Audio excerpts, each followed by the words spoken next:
close till I get up. Time is barely on our side. I don't wanna waste what's left. The storms we chase are leading us, and love is all we'll ever trust. Yeah, no, I don't wanna waste what's left. And on we'll go, through the wastelands, through the highways, till my shadow turns to sun rays. And on we'll go, through the wastelands, through the highways, and on we'll go.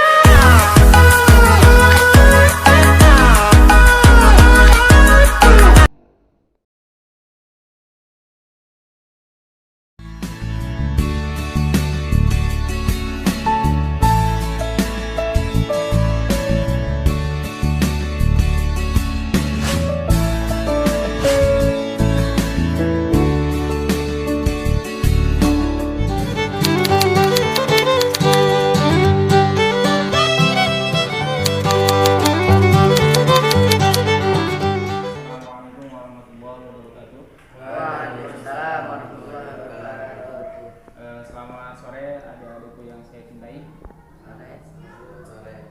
Oke. Sebelumnya saya terima kasih banyak kepada antum semua karena antum sudah menyempatkan waktu hadir di sini mendengarkan presentasi dari kami. Sebelumnya, sebelum kita presentasi, izinkan kami memperkenalkan diri kami kepada antum semua. Saya pribadi sebagai moderator, nama saya adalah Adi Saputra, konsulat dari Cirebon. Saudari saya sebelah kanan saya adalah pemakalah atau pemateri yang bernama Putri Ambarsari, konsulatnya Tangerang. Dan yang satunya lagi itu ada Sabila Rosad, ya, beliau dari masih daerah sini, Pandeglang, Carasari, gitu. Kami dari Universitas Islam Negeri Maulana Asabi Banten, Prodi Ilmu Al-Quran dan Tafsir, semester 6. Tujuan kami di sini adalah ingin mempresentasikan makalah untuk memenuhi salah satu tugas UAS mata kuliah Ilmu Al-Quran dan Tafsir. Ya kan? Sebelum kita mulai presentasi kami, alangkah baiknya kita mulai dengan membaca lafaz Al-Basmalah. Bismillahirrahmanirrahim. Adapun pemateri yang pertama akan disampaikan oleh Putri Ambarsari. Kepadanya waktu dan tempat kami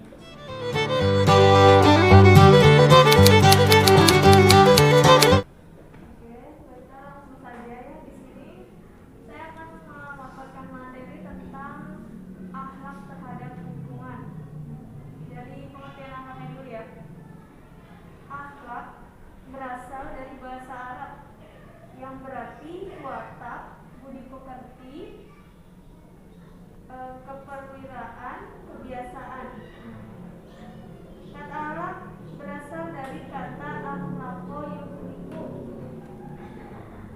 yang berarti menciptakan, seakar dengan kata kholaqo yang artinya pencipta atau makhluk yang diciptakan. Saja langsung kedudukan akhlak dalam Islam. Ajaran akhlak dalam Islam sesungguhnya bukanlah ajaran norma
saja ini karena pengertian lingkungan dan lingkungan hidup.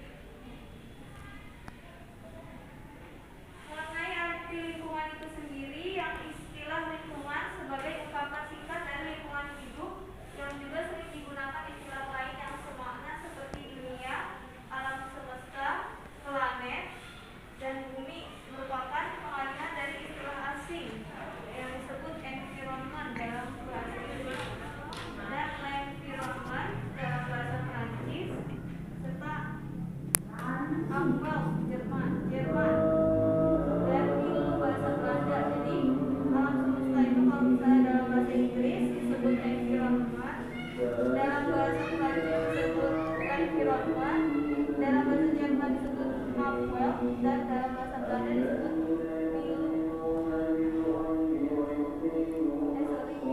maka kajian lingkungan bisa disebut ekologi yang diartikan pula mengenai lingkungan hidup.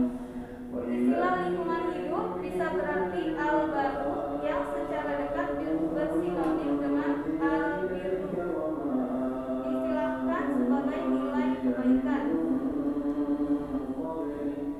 Kata ekologi berasal dari bahasa Yunani yang artinya oikos atau rumah tangga dan kata logos yang berarti ilmu. Oleh karena itu, secara etimologi, ekologi artinya ilmu yang mempelajari tentang seluk-beluk hidup di rumah, termasuk proses dan pelaksanaan fungsi dan hubungan antara komponen secara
kewajiban moral yang timbal balik antara rakyat, umat dengan pemimpin penguasa.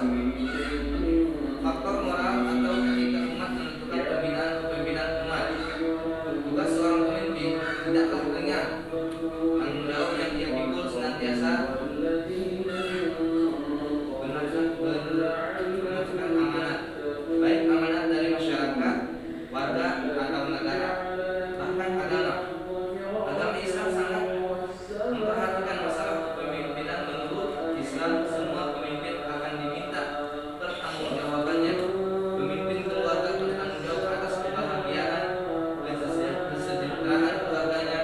Pemimpin negara atau bangsa akan diminta pertanggungjawabannya oleh masyarakat dan lain-lain. Mengingat besarnya tanggung jawab pemimpin, maka perlu mempunyai kepribadian, sikap, dan karakter yang sesuai dengan kepemimpinannya. Dia harus memegang teguh kedisiplinan, mempunyai kewibawaan, penuh sabar dan tawakal dalam menghadapi permasalahan, lapang dada maupun menerima kritik, berwawasan luas, bijaksana, selalu mementingkan terhadap kepentingan umum, berorientasi kemasyarakatan, bertanggung jawab, memiliki akhlakul karimah dan lain-lain. Seorang pemimpin merupakan panutan dari yang dipimpinnya. Maju mundurnya seorang kelompok masyarakat banyak ketergantungannya kepada akhlak pemimpin. Seorang pemimpin harus berakhlakul karimah seperti akhlaknya Rasulullah SAW dengan ciri-ciri yaitu sidik, jujur, amanah, terpercaya, adil, menyampaikan, batanah, cerdas. Contoh lain dapat kita jumpai dari kepemimpinan setelah Rasulullah SAW, yaitu para sahabat sebagai pengganti beliau dengan sebutan Khulafaur Rasyidin. Keempat sahabat tersebut telah menjalankan sebuah kepemimpinan di atas jalan yang Rasul tempuh dan mengamalkan wasiat-wasiat beliau.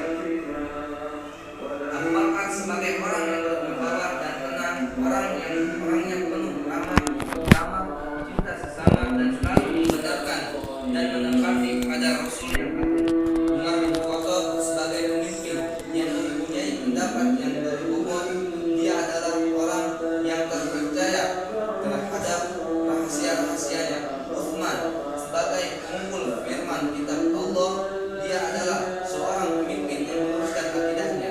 Sedangkan Ali bin Abi Thalib sebagai pemimpin yang pandai menyusun pasukan perang untuk mengalahkan orang-orang jahat atau kafir. Ali adalah seorang pemimpin yang mampu sebagai pewaris ilmunya dan memelihara janjinya. Demikian itulah sifat-sifat pribadi sahabat Rasulullah SAW sebagai pemimpin Islam yang besar. Mereka adalah pemegang amanat yang teguh dan kuat. Mereka benar-benar memiliki kepribadian yang utuh dan akhlakul karimah yang tinggi. Akhlak pemimpin baik sebab sifat, perilaku dan sikapnya dapat membahagiakan orang lain atau umat manusia dan menampakkan karismatiknya pada yang dipimpin. Jadi dapat dikemukakan di sini bahwa kepemimpinan berakhlak baik apabila memiliki kepribadian yang sesuai dengan tata aturan atau ketentuan agama, masyarakat, keluarga, dan negara bangsa. Hal ini juga dapat kita lihat dari sosok seorang proklamator Indonesia yaitu Insinyur Soekarno yang juga merupakan presiden pertama Indonesia. Beliau merupakan salah satu tokoh panutan dan tokoh yang berpengaruh di dunia. Integritas tinggi, disiplin, semangat perjuangan dan memberikan peran besar dalam berkembangnya negara-negara di dunia. Insinyur Soekarno memiliki energi dan daya tarik karismatik yang luar biasa untuk dapat mempengaruhi orang lain. Maka tidaklah heran apabila memiliki pengikut atau massa yang jumlahnya besar. Beliau dapat mengkomunikasikan visi dan misi secara jelas, membangkitkan semangat bahwa untuk bekerja lebih giat. Hal ini juga dapat kita lihat dari sosok seorang Nelson Mandela yang merupakan mantan pemimpin kelompok perjuangan anti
di atas itu maka pemimpin harus memenuhi kriteria yang ada di atas akhlak dan sikapnya dapat membahagiakan orang lain dan menampakkan karismatiknya kepada yang dipimpin.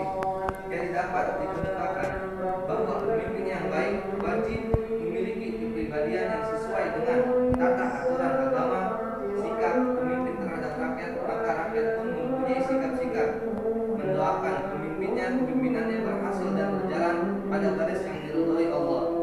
Dan kepemimpinan Islam merupakan keseimbangan antara kepemimpinan dengan konsep ukhrawi menggapai tujuan hakiki lebih dari sekedar tujuan organisasi yang bersifat sementara.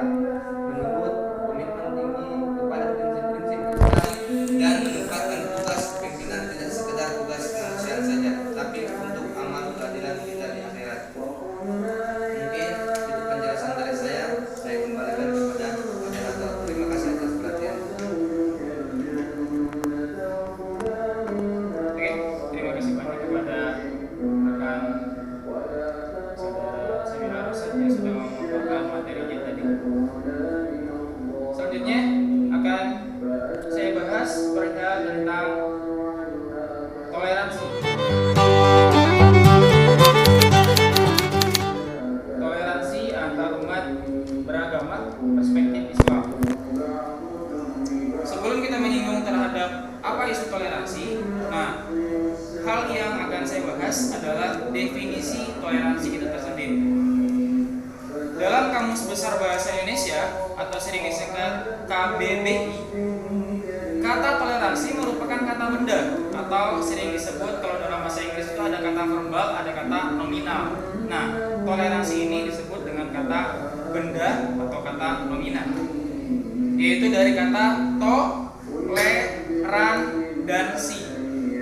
Mempunyai beberapa pengertian. Yang pertama adalah sifat atau sikap toleran. Yang kedua adalah batas ukur untuk penambahan atau pengurangan yang masih diperbolehkan. Yang ketiga, penyimpangan yang masih dapat diterima dalam pengukuran kerja. Bertoleransi merupakan kata kerja atau dalam bahasa Inggris kita sering kenal dengan verb. Ya. Jadi bertoleransi berarti bersikap toleran. Demikian juga hanya dengan kata menoleransi. Kata ini juga merupakan kata kerja atau verb yang berarti mendiamkan atau membiarkan. Dalam kamus kontemporer bahasa Arab ke bahasa Indonesia, kata toleransi berasal dari asal kata samaha yang berarti memberikan, memberi izin, dan membolehkan. Jika kata samaha huruf mim yang berbaris domak, maka diartikan toleran atau murah hati. Tapi ketika mimnya berbaris sukun, diartikan sebagai toleran, toleran saja. Kata ini juga memiliki banyak persamaan seperti rohbul sodri dan yang lain sebagainya. Toleransi berasal dari kata tolerae yang berasal dari bahasa Latin yang berarti dengan sabar, membiarkan sesuatu. Jadi, pengertian toleran secara luas adalah suatu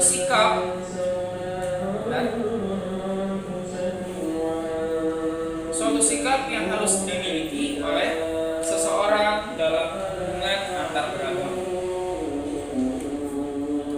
Seperti itu. Kemudian kita langsung aja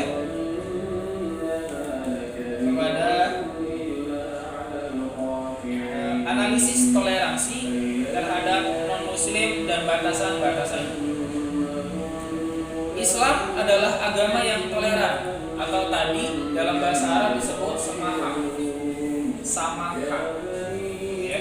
Rasulullah SAW bersabda dalam salah satu hadisnya, wa qaulu Nabi SAW ahabbu din ilallah al-hanifiyah as-samhatu, yang mana memiliki arti agama yang paling dicintai di sisi Allah adalah al-hanifiyah dan al-samaha.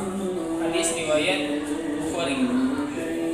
Al-Hanafiyah di sini maksudnya adalah lurus dan benar. Al-samahah maksudnya adalah penuh kasih sayang dan toleransi. Jadi agama Islam dalam hakikatnya adalah agama yang bertoleransi pada semangat mencari kebenaran secara toleran dan apa. Dalam konteks hadis disebutkan dengan lafaz yang berbeda namun memiliki makna yang sama.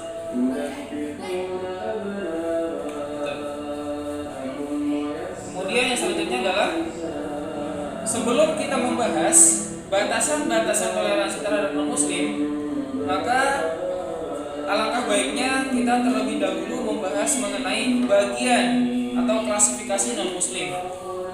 Menurut para ulama, non-muslim terbagi menjadi beberapa kelompok, yaitu kafir harbi atau kafir murharib, yaitu orang kafir yang berada dalam peperangan dan permusuhan terhadap kaum muslimin. Itu yang pertama, kafir harbi. Yang kedua adalah kafir zimmi. Kafir zimmi itu adalah orang kafir yang hidup di tengah kaum muslimin di bawah pemerintahan muslim dan mereka membayar jizyah setiap tahun. Ya. Kafir muahad yaitu orang kafir yang sedang berada dalam perjanjian dengan kaum muslimin dalam jangka waktu yang ditentukan. Yang terakhir adalah kafir musta'man, yaitu orang kafir yang dijamin keamanannya oleh kaum muslimin. Ya, itu adalah bagian-bagian dari masing-masing jenis kafir ini memiliki hukum dan sikap yang berbeda-beda. Namun secara garis besar, jika dikelompokkan lagi, maka terbagi menjadi dua kelompok besar, sebagaimana dijelaskan oleh Ibnu Abbas radhiyallahu anhu, yang mana dia menyatakan bahwa dahulu kaum musyrikin terhadap Nabi SAW dan kaum mukminin mereka terbagi menjadi dua kelompok, yaitu musyrikin ahlul harbi, mereka yang memerangi kami, dan mereka yang selalu memusuhi kami. Kemudian yang kedua adalah musyrikin ahlul ahdi, mereka tidak memerangi kami dan mereka tidak memerangi diri mereka sendiri. Hadis riwayat Bukhari. Kaum musyrik atau disebut kaum kafir yang tadi tersebut ditolak secara tegas oleh Rasulullah SAW. Mengapa? Karena tidak mungkin dan tidak logis pula terjadi penyatuan agama. Maksudnya agama Islam sama agama Katolik sama agama yang lainnya itu disatukan, itu nggak mungkin. Setiap agama berbeda dengan agama yang lain dalam ajaran pokoknya maupun dalam perinciannya. Karena itu tidak mungkin perbedaan-perbedaan itu digabungkan dalam jiwa seseorang yang tulus terhadap agama dan keyakinannya. Masing-masing penganut agama harus yakin sepenuhnya dengan ajaran agama atau kepercayaannya selama mereka telah yakin. Dijelaskan pula perihal tentang toleransi itu dalam surat Al-Kafirun ayat terakhir yang berbunyi, ada yang hafal? Ada yang hafal? Lakum dinukum waliyadin. Coba ada yang hafal dari ayat pertama sampai ayat terakhir Quran surat Al-Kafirun? Coba ini yang depan. Bismillahirrahmanirrahim. Qul ya ayyuhal kafirun la a'budu ma ta'budun wa la antum 'abiduna ma a'bud wa la ana 'abidun ma abattum wa la antum 'abiduna ma a'bud lakum dinukum waliyadin. Di surat Al-Kafirun disitu dijelaskan dengan tegas, ya, bahwa Nabi menyatakan ketika itu asal nuzulnya adalah tentang ajakan Abu Jahal kalau nggak salah. Jadi kamu hari ini boleh beribadah di saya, gitu kan, di agama saya. Setelah itu kamu beribadah di agama kamu sendiri. Akhirnya turunlah ayat itu lakum dinukum itu tentang toleransi. Jadi kalau tentang peribadatan toleransinya tegas, itu tidak boleh. Kalau toleransi tentang sosial, tentang kehidupan sosial, itu diperbolehkan. Mungkin itu aja yang bisa saya sampaikan. Semoga apa yang kita sampaikan ada manfaatnya dan bisa diserap sama antum juga. Mungkin yang selanjutnya adalah tentang tanya jawab nanti ya. Tanya jawab. Nanti yang bisa jawab tolong acungkan tangan dan berdiri. Sebelumnya saya izin untuk berdiri untuk menjelaskan ulang tentang apa yang disampaikan oleh penakalah pertama, kedua sampai ke saya. Ya, saya izin berdiri ya, boleh ya? Oke. Yang pertama yang saya jelaskan adalah perihal tentang akhlak yang dijelaskan oleh rekan saya satu kelompok yaitu saudari Putri Ambarsari. Beliau menjelaskan tentang definisi dari akhlak itu apa? Ada yang tahu? Akhlak bisa diartikan sebagai perangai yang baik atau budi pekerti yang baik, gitu kan? Benar ya? Nah, Rasulullah diutus sama Allah itu untuk menyempurnakan akhlak. Ada yang hafal hadisnya? Coba yang di belakang, hadis tentang Rasulullah yang diutus untuk menyempurnakan akhlak. Coba berdiri, kemudian jawab, sebutin hadisnya dengan suara yang lantang. Innama bu'istu liutammima makarimah. Ya, artinya apa? Sesungguhnya saya diutus untuk menyempurnakan akhlak. Sesungguhnya saya diutus untuk menyempurnakan akhlak. Ya, makasih banyak. Silakan. Yang selanjutnya adalah tentang akhlak. Akhlak. Saya dulu ketika di pondok pesantren, kiai saya pernah menyatakan ini. Al-ihtiramukum ila mu'allimikum khairun min al-ilmi alladhi wajadnahu. Ihtiram kalian kepada guru kalian itu jauh lebih baik daripada ilmu yang kalian dapatkan. Kok bisa seperti itu? Sekarang kita analisis. Kalian punya ilmu banyak, segala macam bisa, bahasa Indonesia bisa, semuanya bisa, Indonesia, matematika, IPA, IPS, ilmu ekstraknya bisa semua. Tapi kalian nggak punya akhlak sama gurunya. Akhirnya gurunya itu nggak ribut sama kalian, nggak ribut terhadap ilmu yang kalian dapatkan dari beliau. Buat apa itu? Makanya ada kata-kata al-akhlaq fawqa minal ilmi. Al-akhlaq fawqa minal ilmi. Beda antara fawqa sama ala. Ya, kenapa disuruh menggunakan kalimat fawqa bukan kalimat ala? Ada yang tahu? Kenapa disuruh menggunakan kalimat fawqa bukan ala? Padahal fawqa sama ala itu sama artinya, yaitu di atas. Cuman apa yang membedakan? Coba, siapa yang bisa jawab? Acungkan tangan kemudian berdiri. Ya, berdiri. Apa perbedaan kata fawqa sama kata ala? Jadi kalau fawqa itu nggak nempel. Ya. Kayak misalkan ini ilmu ini apa? Kalau ala itu nempel. Jadi ada batasan. Ya, ada batasnya. Ya, makasih. Tepuk tangan dong. Ya, makasih banyak. Kalau jawabannya benar. Perbedaan kata fawqa sama ala, di situ ada jedanya. Fawqa sama ala, kalau dari segi makna itu sama artinya, itu di atas. Cuman kita analisis lagi bahwa fawqa sama ala itu beda ternyata. Kalau fawqa ada jedanya, misalkan ini ilmu, ini alat di sini. Jadi fawqa ilmu di bawah, alat di atas. Jadi di atasnya ada jeda. Sedangkan kalau alat di atas cuma nempel gitu. Itu beda. Ya, paham ya? Mungkin itu aja. Karena waktunya juga mungkin sudah sore juga, kalian harus mengikuti kegiatan yang lain. Sebelumnya saya perwakilan dari teman-teman dari kampus UIN Sultan Maulana Hasanuddin Banten, terima kasih banyak kepada antum semua karena antum sudah mau hadir di sini, menyempatkan waktu di sini untuk mendengarkan kami presentasi. Ya, makasih banyak ya teman-teman. Mungkin itu aja. Ada yang disampaikan lagi dari Kak Putri sama Kak Sabil? Oke, terima kasih banyak. Dan akhir kalam kita tutup pertemuan kita pada sore ini dengan membaca lafaz alhamdulillah. Oke, baik, ini hadza awil hadzal ini syukran kasiran ala husni imanikum ila liqa yaumil ghad insyaallah ma'ana jalakum jami'an. Amin. Ma'assalamah. Ila liqa. Afwan. Ma'ris. Wallahu